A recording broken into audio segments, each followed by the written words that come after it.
Lead India के सभी दर्शकों को भारत माता की जय, वंदे मातरम।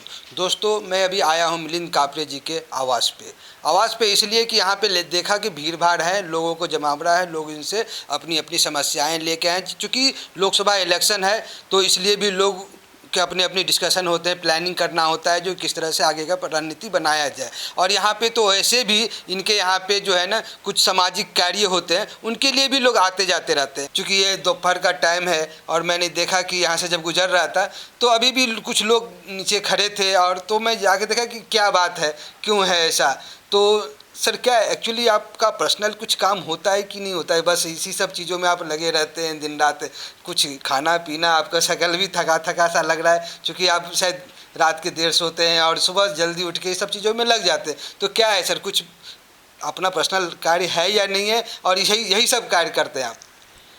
आधी लग्न कोंडाण्याचं मग रायबाचं, छत्रपति शिवाजी महाराज का ये जो वाक्य मैंने उनके समय का जो दोहराया है वो शायद हमारे मराठी लोगों की तरफ ये पहुंच चुका है। मतलब पहले शादी होगी कोंडाण्याची, फिर विवाह होगा मेरे बच्चे का। मतलब अभी रात दिन भूख प्यास सब भूल कर केवल एक ही लक्ष्य हमारे बीच में है, और वो लक्ष्य है कि रविंद्र वायकर साहब का 20 मई तक जो इलेक्शन डेट आई है हमारी तरफ, उस समय तक नींद को त्यागो तुम पूरी तरह से। खाना पीना जो है वो तो होना ही चाहिए, वरना गाड़ी कैसे चलेगी, तो शरीर कैसे चलेगा। वो तो नींद कम हो गई है, खाना कम हो गया है। आप कार्यकर्ता से मालूम पड़ा है कि आप खाना ही भूल जाते हैं। खाना भूल जाता है, थोड़ा सा समय का भी ये हो जाता है, बट क्या है कि करना तो पड़ेगा ही, क्योंकि यही क्रूशियल टाइम है, बहुत ही महत्वपूर्ण समय जो अभी है। वो महत्वपूर्ण समय एक बार वो निकल गया, हाथ से निकल गया, तो फिर पछताते बैठेंगे। इसलिए अब सब चीज़ें बाजू में, सब पर्सनल चीज़ें बाजू में, व्यक्तिगत जो भी काम है वो सारी चीज़ें बाजू में, और केवल एक ही चीज़, उद्देश्य लक्ष्य एक ही, रविंद्र वायकर साहब को किसी न किसी प्रकार से जीता कर देना। मोदी जी का एक नारा है 400 पार, तो क्या हम मान लें कि ये 400 पार में उत्तर पश्चिम जिला रविंद्र वायकर जी का सीट आप पक्का करवा रहे हैं? ये सहयोग मिलेगा उनको, मोदी जी को? ये मैं नहीं पक्का करवा रहा हूँ।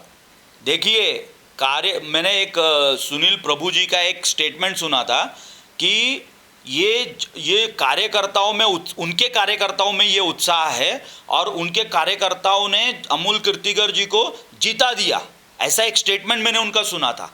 अब उसी स्टेटमेंट पर मैं आता हूँ।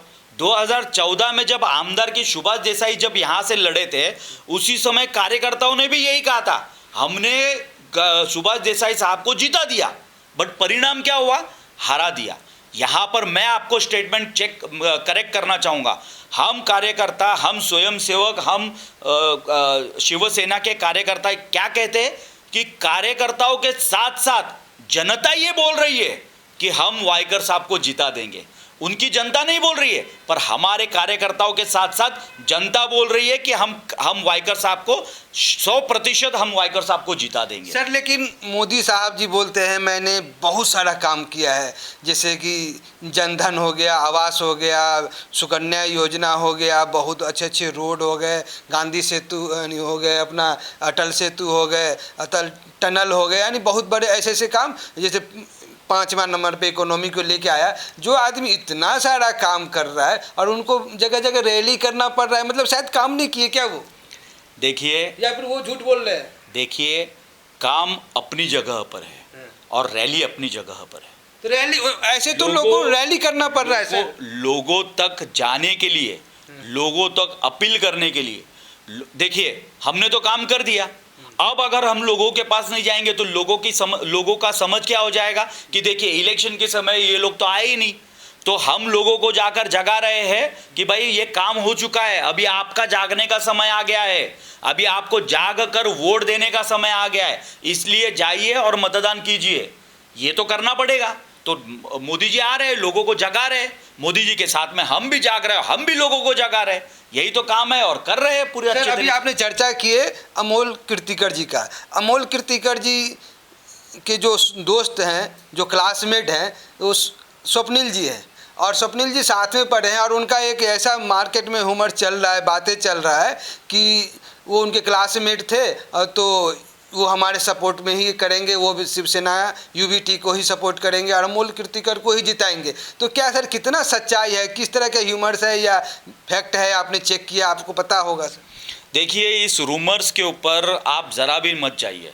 ये जो भ्रांति, ये जो भ्रम फैलाया जा रहा है, वो बिल्कुल, अगर स्वप्निल जी के ऊपर जो ये आरोप लगाया जा रहा है कि वो मेरा क्लासमेट है और वो हम लोगों को मदद करेगा, ये बिल्कुल ही बेबुनियादी आरोप लगा हुआ है। दूसरी बात, ये आरोप लगा सकते हैं क्या वो कीर्तिकर साहब के ऊपर कि भाई मेरे पिताजी मेरे साथ में हैं? पिताजी साथ में नहीं है तो लोगों का तो छोड़ो, अब मराठी में हम लोग महाराष्ट्रीयन लोग एक नारा ये लगा रहे हैं, आपको शायद मालूम नहीं होगा, जो नाही झाला बापाचा तो काय होणार लोकांचा। मतलब जो अपने पिताजी का नहीं हुआ, अमोल कीर्तिकर जी के लिए हमारे मराठी बांधव ये नारा लगा रहे कि जो पिताजी का नहीं हुआ वो लोगों का क्या होगा।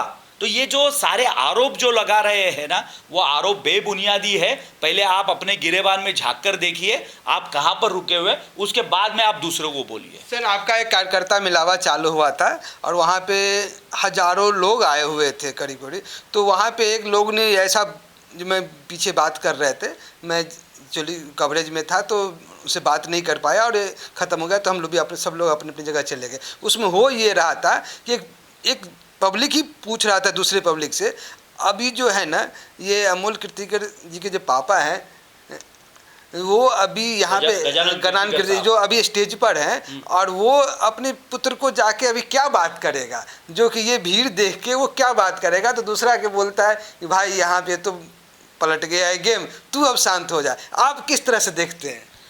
देखिए, ये रणनीति, इस प्रकार का जो वक्तव्य है वो गजानन कीर्तिकर साहब ने ये मीडिया के सामने और लोगों के सामने ये पूरी तरह से क्लियर कर दिया है, पूरी तरह से साफ कर दिया है। उन्होंने ये स्टेटमेंट कर दी, कीर्तिकर साहब ने, गजानन कीर्तिकर साहब ने ये स्टेटमेंट कर दी कि मैं मेरे लड़के के विरुद्ध काम करूंगा और मैं मेरे लड़के के विरुद्ध प्रचार करूंगा। वो तो और ऐसा बोल रहे कि ईडी और सीबीआई का चक्कर में उसके पापा डरे हुए हैं और फिर उनसे आप डरा के शिवसेना में जबरदस्ती रखे हुए हैं। जिस दिन ये मुख्यमंत्री हटेंगे ना, सब खत्म, मोदी हटेंगे सब खत्म, सब अंदर। देखिए, मोदी कोई हटने वाले नहीं है।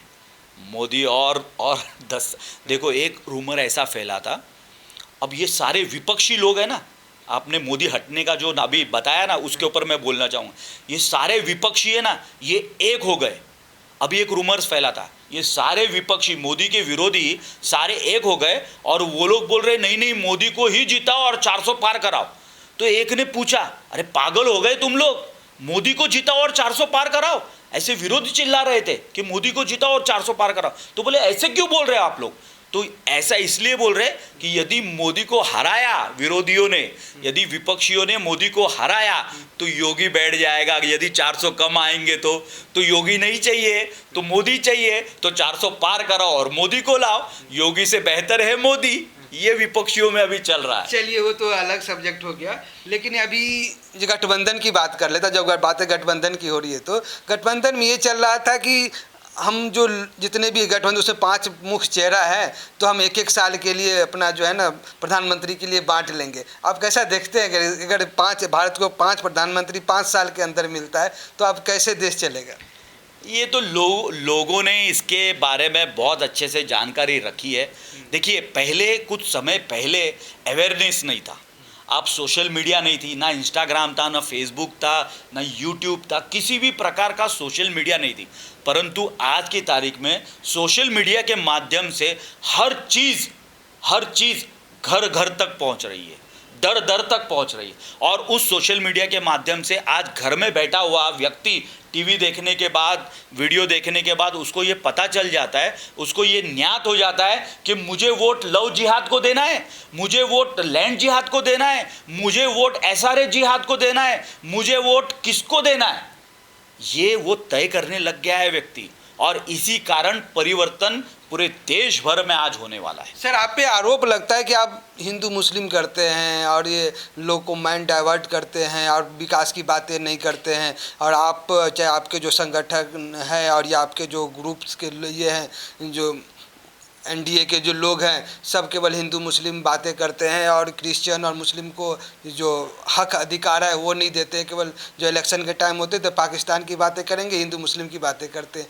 तो क्या सही में आप लोग ऐसे ही करते हैं, इसी से ही जीतते हैं क्या? देखिए, सत्य बोलना यदि ये कटु है तो हम 10 बार ये कटु शब्द निकालेंगे। अमोल कीर्तिकर जी के रैली में एक टेररिस्ट जिसने मुंबई में बॉम्ब ब्लास्ट किया था, ऐसा टेररिस्ट अमोल कीर्तिकर जी के रैली में चल रहा है और उनका प्रचार प्रसार कर रहा है, तो हमने बोलना नहीं चाहिए कि ये टेररिस्ट को लेके घूम रहा है, मतलब ये कौन सी मानसिकता रख रहा है, ये बोलना नहीं चाहिए। तो इसमें हिंदू मुस्लिम कहाँ गया?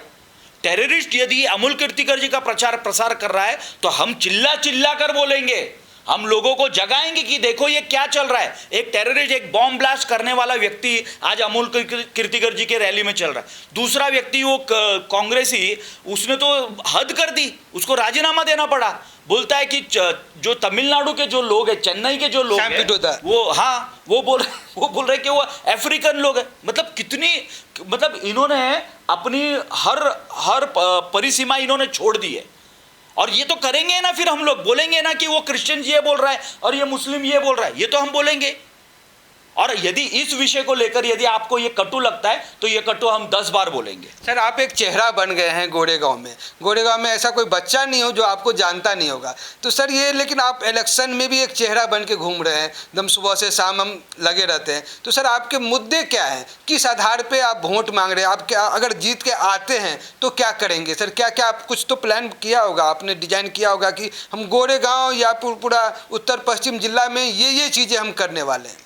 देखिए, ये इलेक्शन जो है वाटर गटर मीटर का नहीं है, ये नगर सेवक का इलेक्शन नहीं है, ये आमदारकी का इलेक्शन है। ये इलेक्शन है राष्ट्रीयत्व का। ये भारत माता के लिए, देश के लिए इलेक्शन लड़ा जा रहा है। ये इलेक्शन लड़ने के बाद मोदी जी को ताकत मिलने वाली है। और मोदी जी के साथ में, मोदी जी जब ये इलेक्शन लड़ने के बाद जब वो उस पंत प्रधान कुर्सी पर बैठेंगे तो वो देश ही नहीं, वो विदेश भी संभालने वाले हैं।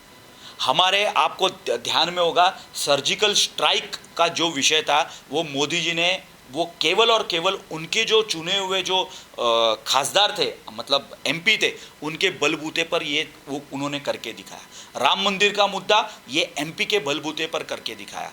370 हटाने का मुद्दा ये खासदार की के एमपी के बलबूते पर करके दिखाया। आज जो 8 नेवी ऑफिसर्स जो सऊदी से जो लेकर आए, वो खासदार की के बलबूते पर कर दिए। करंट अफेयर्स, सर्जिकल स्ट्राइक, ये सारे जो देश भर के जो मुद्दे हैं ना, वो लेने के लिए हमारे खासदार आज उस डिसीजन, पॉलिसी मेकिंग डिसीजंस के लिए आज हमारे एमपी जाकर केंद्र में बैठ रहे। तो ये केंद्र का इलेक्शन है, ये देश का इलेक्शन है। और इसके लिए हमारे कैंडिडेट रविंद्र वाइकर साहब, उनकी निशानी धनुष्य बाण। उत्तर पश्चिम लोकसभा मतदार संघ जो है, वहाँ पर यूटी सरकार में रविंद्र वाइकर साहब बैठे हुए हैं और रविंद्र वाइकर साहब का धनुष्य बाण है। और उनको हम जिताकर मोदी जी को सक्षम करने वाले, मोदी जी को ताकत देने वाले। सर, राम जी का जो शस्त्र है धनुष बाण ही है। और हिंदुत्व का जो है ना, सभी हिंदुत्ववादी लोगों का भावना राम से जुड़ा हुआ है। और राम जो मंदिर नहीं बना था तो मैंने देखा था आपने किस प्रकार से को की तरह अपने डंटा खाया है। मैंने आपको कुछ फ़ोटो तस्वीर भी देखा हुआ है, जब काफ़ी डंटा भी खाया हुआ था और काफ़ी पुरजोर आवाज़ लगाया था। आप अयोध्या तक भी गए थे। लेकिन आज वो मंदिर बन के, भव्य मंदिर करीब बन चुका है, पूजा पाठ सब चालू हो गया, लोग दर्शन चालू हो गया। लेकिन एक बाबा हैं जो उन्होंने ऐसा बोल रहे थे कि पहले मैं कांग्रेस में ही था और अभी फिलहाल किसी में है या नहीं पता नहीं, लेकिन वो ऐसा बोल रहे थे कि कांग्रेस के जो राहुल गांधी जी हैं वो ऐसा बोल रहे थे कि ऐसा अध्यादेश लेके आएंगे कि हम अयोध्या मंदिर को वापस से ताला लगवा देंगे। और तो ऐसा क्या संभव है क्या सर? किसी माइकलाल में ये ताकत नहीं है कि हमारे राम मंदिर को छू कर भी दिखाए। देश भर में आज हिंदू जागृत हो चुका है और किसी माइकलाल में ये ताकत नहीं है कि हमारे राम मंदिर को छू कर दिखाए। तो सर अभी कई जगह पे सुनने को भी आ गया है, देखा भी है, वीडियो क्लिप देखा है, जैसे कि पूना का हो गया, यूपी का हो गया, कि अब हम मुस्लिम वर्ग जो है एक सभा ले रहे हैं और सभा में ऐसा घोषणा कर रहे हैं, लोगों को माइंड वॉश कर रहे हैं या समझा रहे हैं, जो कि अभी जो है हमको लव जिहाद हो गया, लैंड जिहाद हो गया, अभी हमको वोट जिहाद करना है, वोट जिहाद की वो बातें कर रहे हैं। चलिए, किस तरह से वोट जिहाद करेंगे और इससे कितना प्रभाव पड़ेगा आप लोग को? देखिए, आप दो बातों को मिक्स कर रहे हैं, मुस्लिम और हिंदू विरोधी। हमारा जो द्वेष है या हमारी जो लड़ाई है वो मुसलमानों से नहीं है, मुस्लिम से नहीं है। जो हिंदू द्वेषी है, हिंदू विरोधी है, उनसे हमारी लड़ाई है। हमने लड़ाई तो अखिलेश यादव से भी लड़ी है, वो कहाँ मुसलमान है, वो हिंदू है। हमने लड़ाई राहुल गांधी से भी लड़ी, वो कहाँ मुसलमान है, वो हिंदू है। हमारी लड़ाई हिंदू विरोधी से है, मुसलमानों से नहीं है। उनका ये मानना, हमने हमेशा से ही मुस्लिम विषयों पर हमने बहुत गहराई में जाकर काम किया है और उनको देश भर में मोदी जी के माध्यम से मदद हुई है। तो हमारी लड़ाई हिंदू विरोधियों से है। जो हिंदुओं का विरोध करेगा उनसे हमारी लड़ाई है, फिर वो क्रिश्चियन हो, वो मुस्लिम हो, वो अन्य कोई भी धर्म का हो या किसी भी पंथ संप्रदाय का हो, हमारी लड़ाई उनसे है, हिंदू विरोधियों से है, किसी एक पंथ धर्म से नहीं है। चलिए, एक आखिरी सवाल, रविंदर वायकर जी कैसे व्यक्तित्व है, उनका व्यक्तित्व कैसा आदमी है? अगर पर्सनली आपसे पूछा जाए तो वो कैसा आदमी है? अगर आप उनको अगर जानते हैं, मैं जब तक जानता हूँ कि नगर सेवक भी थे, शिवसेना में भी उनको अच्छा वर्चस्व रहा है और वो अपने क्षेत्र में अंधेरी, गोरेगांव ईस्ट क्षेत्र में और अपने डिंडोसी सब में अच्छा उनका प्रभाव है। अभी गोरेगांव में भी शायद लोग उनको अच्छा से जानते हैं और कई सारे काम, हॉस्पिटल हो चाहे जिम खाना हो, ये सब चीज़ें की है। लेकिन बात हम व्यक्तित्व के कर रहे हैं, वो कैसे आदमी है? अगर बीजेपी से, शिवसेना से टिकट ना मिला होता, अगर खड़े होते, तो आप उसको कैसे देखते? रविंद्र वायकर साहब ये एक बहुत ही सज्जन व्यक्ति है और सज्जनता का एक प्रतीक है। वो कैसे, मैं आपको बताता हूँ। किसी भी प्रकार का कोई भी नशा नहीं उस व्यक्ति में, कोई नशा नहीं करते, किसी भी प्रकार का नशा नहीं। 4 बजे उठते हैं, सुबह में बोलते हैं। एक चीज़ का नशा है उनको, मैं ये गर्व के साथ कहना चाहूँगा कि एक चीज़ का नशा है उनको, और वो नशा है काम करने का, लोगों की सेवा करने का जो नशा है वो पूरे शरीर में, हर खून के एक एक कतरे में भिनभिनाया है उनका वो नशा, कि लोगों की सेवा करना, काम करना। आप जानते हो रविंद्र वायकर साहब 4 बार ये नगर सेवक रह चुके, 3 बार आमदार रह चुके, 4 बार स्टैंडिंग कमेटी चेयरमैन रह चुके, और वो माजी मंत्री भी है, एजुकेशन, हायर टेक्निकल एजुकेशन मंत्री भी रह चुके। पढ़ा लिखा व्यक्ति जिसमें समाज के प्रति, लोगों के प्रति कार्य करने की इच्छा है कि भाई मैं जाकर क्या काम कर सकता हूँ। आपको मालूम है, मुंबई को ज़्यादा पानी दिलाने का जो संकल्प लिया था वो रविंद्र वायकर साहब ने लिया था और वो उन्होंने करके दिखाया। 300 चौरस फुट ये एसआरए में बढ़ोतरी होना चाहिए, ये करने का काम माननीय रविंद्र वायकर साहब ने किया है। अव्वल दर्जा का जॉगर्स पार्क जोगेश्वरी में बना हुआ है, अव्वल दर्जा का फायरिंग रेंज जोगेश्वरी में बना हुआ है। मुस्लिम बांधवों को मदद करना, आप वहाँ के मुसलमानों से, वहाँ के मुस्लिम लोगों से आप ये पूछ सकते हो, जाकर क्रिश्चियन के चर्च में जाकर आप पूछ सकते हो कि वायकर साहब ने कितनी मदद की है, कार्य किया है उनके प्रति। तो वायकर साहब एक व्यक्ति ऐसे है जो सही मायने में यदि उनको हम चुनकर देते हैं तो कार्य का भी अनुभव है, बात करने का अनुभव है, लोगों के बीच में जाने का अनुभव है, जीतने का अनुभव है, और जीतने के बाद अपने जो आका है या अपने जो वरिष्ठ है उनके साथ में एक टीम में काम करने का उनको बहुत अच्छा अनुभव है। और निश्चित वायकर साहब जीतेंगे और 400 पार करेंगे और मोदी जी के टीम में वो काम करेंगे।